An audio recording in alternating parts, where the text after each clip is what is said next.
3x1 that is equal to x2. So taking x2 is equal to 3, if we take x2 is equal to 3, we get x1 is equal to 1, correct? If we take x2 is equal to 3 in this equation, we get x2 is equal to x1 is equal to 1. So eigenvector corresponding to lambda is equal to 1 is 1 3, right? The transpose of 1 3. So the eigenvector corresponding to lambda is equal to 1 is 1 3. Taking the two eigenvectors as columns, we construct the matrix P. How we construct the matrix P? You can see corresponding to lambda is equal to -1, we get this eigenvector 0 1, okay, and corresponding to lambda is equal to 1, we get this eigenvector 1 and 3, right? So this two eigenvector we have to construct as a column of our new matrix P. So the first column is 0 1, which is the eigenvector corresponding to lambda is equal to -1, and the second column is the eigenvector corresponding to lambda is equal to 1, so that is 1 3. Now what is determinant of P? 0 into 3 0 minus 1 into 1 1. So determinant of P is equal to -1, which is not equal to 0, hence P is non-singular and P inverse exists, okay. P is a non-singular and P inverse exists. So P inverse that is equal to adjoint of P upon determinant of P.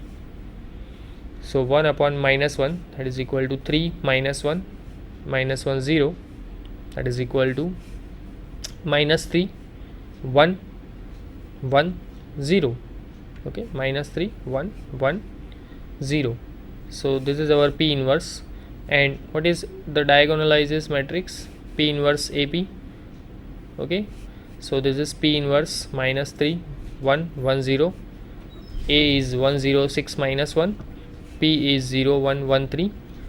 When you multiply this three matrices, you will get exactly -1 0 0 1, okay. Why? Because you can see the P in our matrix P, the first column is the eigenvector corresponding to lambda is equal to -1, so that's why here -1, and in P the second column is exactly the eigenvector corresponding to lambda is equal to 1, so that's why in main diagonal entries we have -1 1, other entries are 0, right? So this P inverse AP definitely a diagonal matrix. Now what is the meaning of diagonal matrix? Only the main principal argument, only the main principal diagonal are non-zero, other entries must be 0, right? Or in other words, except the in square matrix, except the main principal diagonal elements, all other are 0. So it can be possible that in main principal diagonal elements there is 1 0, but other elements must be a 0, right? So that's why this is a diagonal matrix and P inverse AP is -1 0 0 1. Now question 5b. Let R3 have the Euclidean inner product. Use Gram-Schmidt process to transform the basis U1 U2 U3 into an orthonormal basis where U1 is equal to 1 1 0 1 1 1, U2 is equal to -1 1 0, and U3 is equal to 1 2 1, right? So these three are normal basis, any basis of R3, but we have to convert in orthonormal using the Gram-Schmidt process. So first of all we have to convert this three basis vector into an orthogonal basis vector, and then orthogonal to orthonormal, it's quite simple because we have to just divide it by each vector by its norm, okay. So the main work is we have to convert this three basis vectors into an orthogonal basis vector. That is our main job to do, right? Other work is quite simple, and for that we have to use Gram-Schmidt process, okay. So here we have to, using Gram-Schmidt process, we have to remember some formulas, that we have to take V1 is equal to U1, right? Next we have to find V2, correct? So what is the formula for V2? Just first of all try to understand the formula. V2 is equal to U2 minus inner product U2 V1 upon norm V1 square into V1. So definitely if we want to find V2, what we have to need? First of all U2 is already we have, we have to find inner product u2 v1 and norm v1 square, right? So this two part we have to first of all find and then put that value in this equation, right?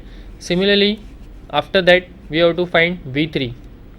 What is v3? You can see in this, in our screen you can see v3 is equal to u3 minus inner product u3 v1 upon norm v1 square into v1 minus inner product u3 v2 upon norm v2 square into v2. So if we want to find v3, first of all we have to find inner product u3 with v1 norm v1 square, which we already have because to find v2 we also need norm v1 square, correct? So then inner product u3 v2 and norm v2 square, right? So this some of the parts we are first of all we have to find and then put the values in our main equations, right? So let's start to solve these questions. It's very important, this type of example in every paper ask, so just try to understand properly. v1 is equal to u1, that is equal to 1 1 1, right? To find v2 we have inner product, we need inner product u2 v1, so that's why we find minus 1 1 0 into 1 1 1, right? Minus 1 1 0 into 1 1 1, that is equal to minus 1 into 1 minus 1, 1 into 1 that is plus 1, plus 0 into 1 that is 0, so that is equal to 0. Norm v1 square, norm v1 square is equal to 1 plus 1 plus 1, norm v1 square that is equal to 1 square plus 1 square plus 1 square, that is equal to 1 plus 1 plus 1, that is equal to 3. Okay, so put the value in our equation. v2 is equal to u2 minus inner product u2 v1 upon norm v1 square into v1, that is equal to u2 is equal to minus 1 1 0 minus what is u2 v1, inner product u2 v1, that is 0, so put the value 0 by 3 into 1 1 1, so this part becomes 0 because we have to multiply this vector with 0, so that is 0, so v2 is exactly the u2, we get minus 1 1 0. Okay, so v2 is equal to minus 1 1 0. Now we want to find v3, but for that we need inner product u3 v1, so just try to find first of all inner product u3 v1. What is our u3? u3 is 1 2 1 and v1 is 1 1 1, so inner product 1 2 1 with 1 1 1, just dot product, so 1 into 1 plus 1, 2 plus 1 2, 1 plus 1 1, so 1 plus 2 plus 1 that is equal to 4, correct?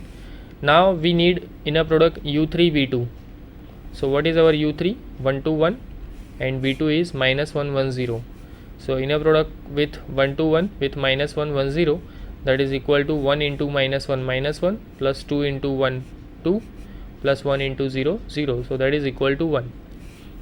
Also we need norm v2 square, so what is v2?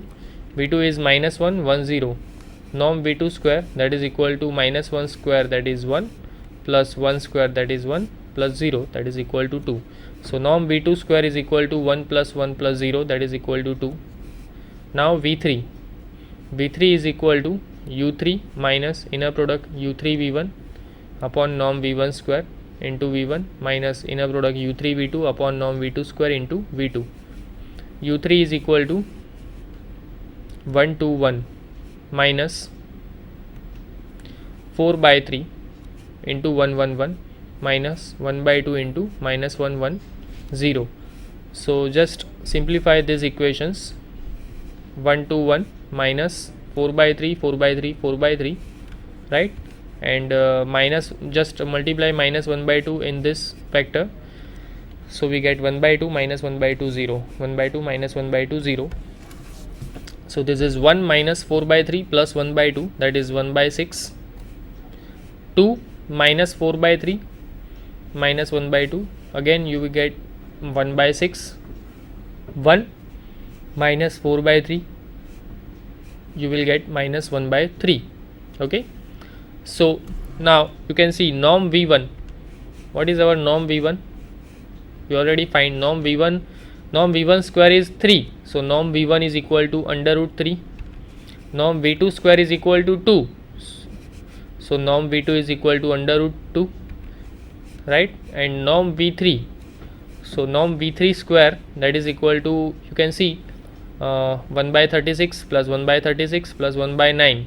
Okay, so you will, when you take LCM, in denominator you will get 36, in numerator you will get 1 plus 1 plus 4, because this is 1 by 9, so that definitely we have to multiply 4 in numerator and denominator, so you will get 1 plus 1 plus 4, that is 6 upon 36, so 1 upon 6.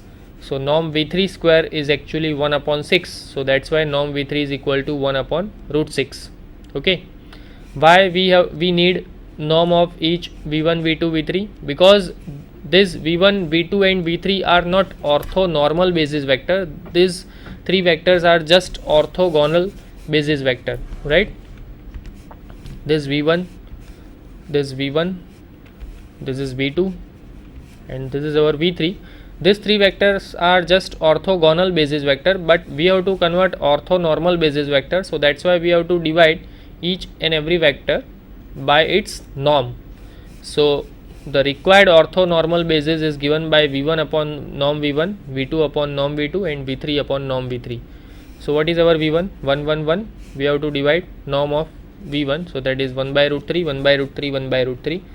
v2 is minus 1 1 0, and norm v2 is root 2, so that's why we have to divide minus 1 by root 2, 1 by root 2 0, and v3 is 1 by 6, 1 by 6 minus 1 by 3. We have to divide this vector by 1 upon root 6. Okay, so that's why this root 6 is actually multiply on numerator, correct? So root 6 upon 6, that is 1 upon root 6, again root 6 upon 6, you will get 1 upon root 6, and root 6 upon 3. So root 6 can be expressed as root 2 into root 3.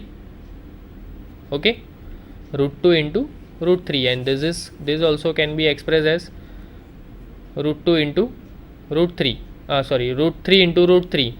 So 1 root 3 will be cancelled out, and this is root 2, right? This can be written as root 2 by 3. Okay, so here the complete the solution of the question. Next question, show that inner product uv, that is equal to 9 u1 v1 plus 4 u2 v2 is the inner product on R2 generated by A, that is equal to 3002. Here is the solution. Let uv belongs to R2. Define inner product uv is equal to, with this definition, inner product uv is equal to AU into AB. Now this can be expressed as AB transpose into AU, and AB transpose, we know that A into B transpose, that can be written as B transpose into A transpose, so that's why we use this property. So AB transpose, that is equal to, that can be expressed as V transpose into A transpose into A into U. So V transpose, that is equal to V1 V2, A transpose, that is equal to 3002, A, that is equal to 3002 again, and U is equal to U1 U2. Okay, so V1 V2 900, now we multiply this two matrices, 9 0, this is 0 0, so 9004. Okay, V1 V2 9004 U1 U2, that is equal to V1 V2 9 U1 4 U2, that is equal to 9 U1 V1 plus 4 U2 V2. Now we verify that inner product UV is an inner product on R2. Okay, so you can see the first property, inner product U with U, that is equal to AU into AU, that is equal to norm AU square, that is always greater or equal to 0. If inner product UV is equal to 0, that means AU dot AB equal to 0. So norm AU square is equal to 0, and that means AU is equal to 0. That definitely U is equal to 0 vector, right? So the first property is also satisfied. Inner product UV that is equal to AU dot AV, that can be expressed as AV dot AU, that is equal to inner product VU. Okay, and this associative property is also satisfied. Inner product U plus V W, that is equal to A U plus V AW, that is equal to AU plus AV AW. Just you can see on the screen and try to understand this associativity property, right? It's quite awkward to say, right? Just see, we have to use this definition. Inner product UV is equal to AU dot AV. So U plus VW, that is AU plus V AW, that can be expressed as AU plus AV AW, that can be expressed as AU AW plus AV AW, that is equal to inner product UW plus VW. Okay, now inner product KU V, that is equal to A KU AV, that is equal to K AU AV, that is equal to K into AU AV. So that this inner product KU into KU with V, that can be expressed as K inner product UV. So thus all the exams are satisfied, as the given formula defines an inner product and which is generated by 9004, or you can see 3002. Okay, next question 5C, the second part. Let R2 have the Euclidean inner product. Find the cosine of the angle theta between the vectors u is equal to 4 3 1 minus 2 and v is equal to minus 2 1 2 3. So the calculation of cos theta, the cos theta we write inner product uv upon norm u norm v, right? That is equal to minus 9, because inner product uv is just a dot product of this two vector 4 3 1 minus 2 into minus 2 1 2 3. So that is equal to minus 9 minus 8 plus 3. Okay, minus 8 plus 3, that is minus 5 plus 2, that is minus 3, and minus 6, right? Minus 3 minus 6 minus 2 into 3, that is minus 6. So you will get minus 9, the dot product of this two vector. Now find norm u. What is norm u?